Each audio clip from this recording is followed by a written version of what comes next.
The airplane cabin hummed with the low, steady vibration of engines as passengers slowly settled into their seats, adjusting headrests and stowing bags with the distracted, unhurried movements of people preparing for a long flight. Near the middle section, a single black mother named Danielle Rivers sat by the window with her 6-month-old daughter, Amara, cradled quietly in her arms. Amara had begun to fuss during boarding, her tiny face scrunching in discomfort, but the moment Danielle positioned her shawl carefully and began to breastfeed her baby, the child relaxed as though the world itself had softened.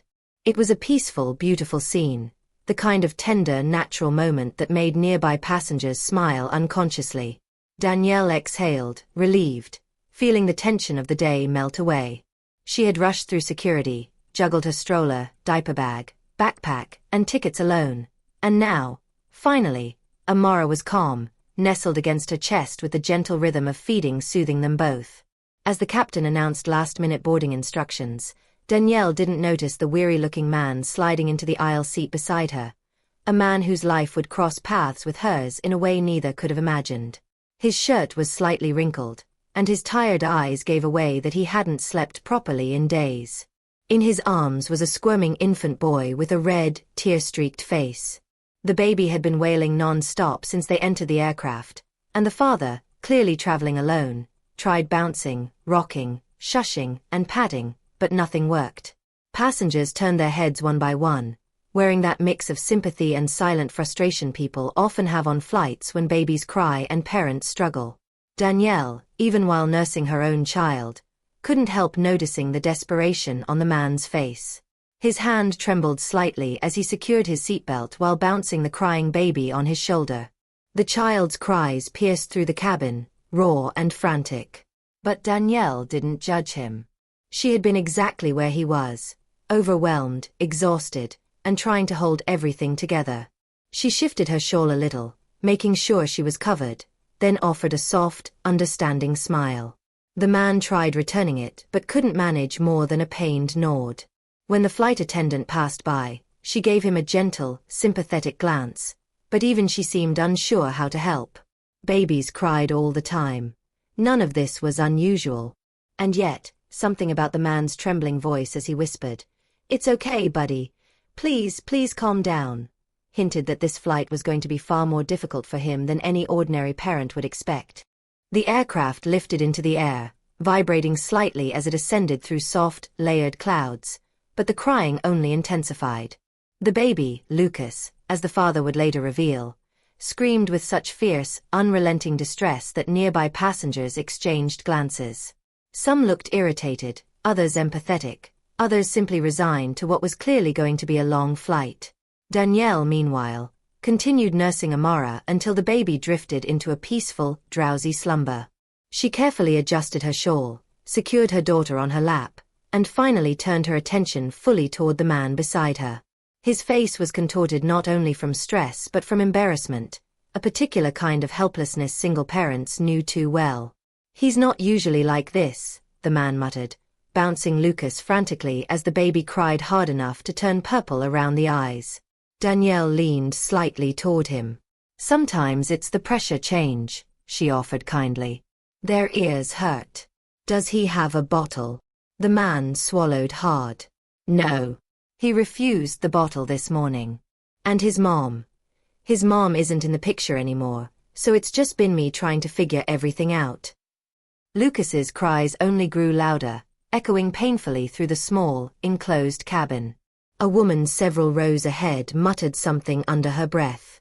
A man across the aisle pressed his fingers into his temples. A flight attendant approached again, offering warm towels and asking softly if there was anything she could bring. But there is little an airplane crew can do when a baby is inconsolable, and both she and the father knew it. Danielle felt her heart tug sharply as she watched the man struggle.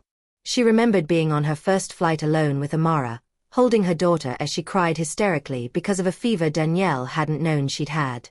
She had cried with her, overwhelmed and frightened, and a kind older woman had helped her soothe the baby that day. She had never forgotten that kindness.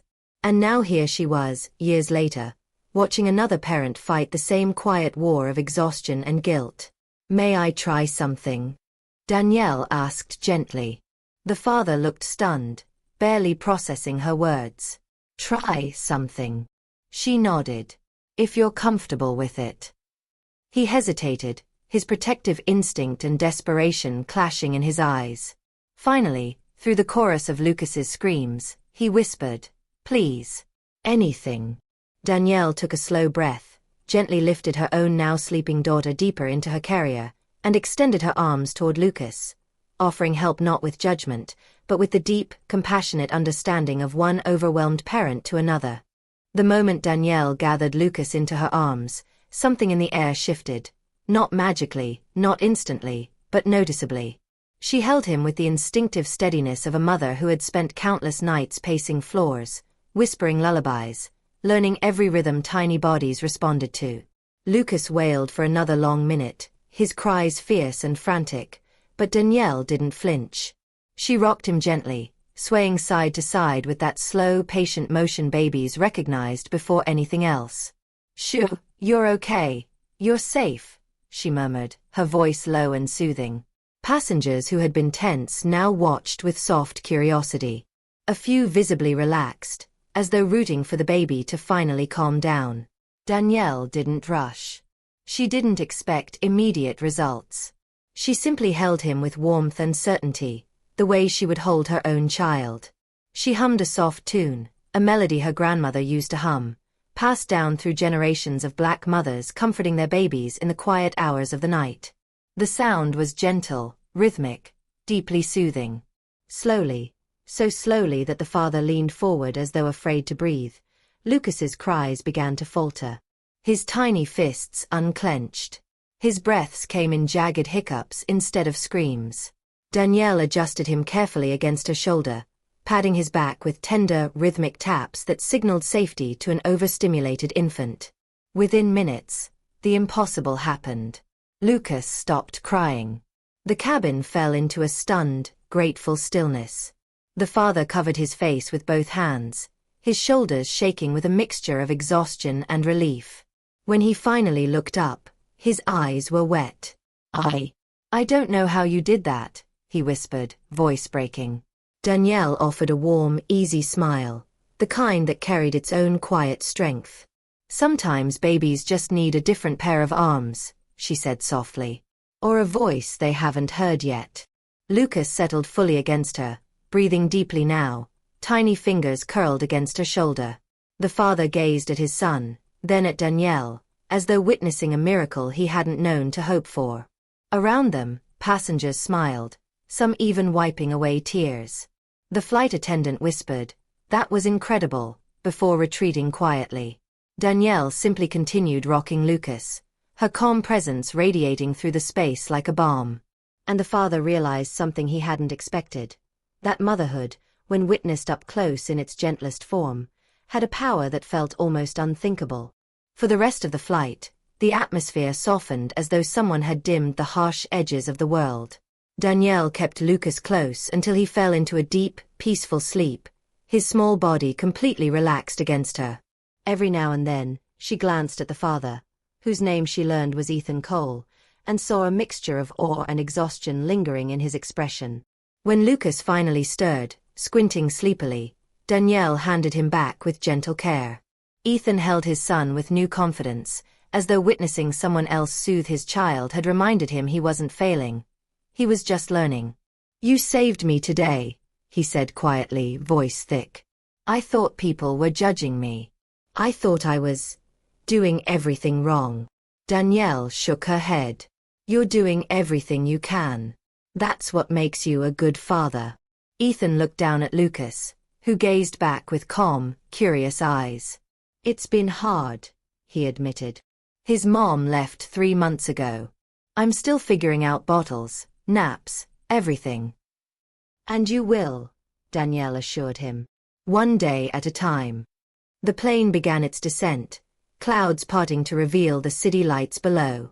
The sense of connection between them, two strangers, two single parents, two people navigating a path more difficult than most understood, felt warm and unexpected. When the aircraft touched down, passengers gathered their belongings with more smiles than sighs. Several stopped to thank Danielle personally, their gratitude genuine. Ethan reached for his bags, adjusting Lucas carefully in his arms. Before he could speak, Danielle placed a small slip of paper into his hand. "My number," she said softly. "Not for anything else, just, if you ever need help, or someone to talk to who understands." Ethan stared at the paper, then at her, his eyes filled with something both fragile and hopeful. "I don't know how to thank you," he whispered. "You already did," Danielle replied, smiling at Lucas. "By loving him the way you do."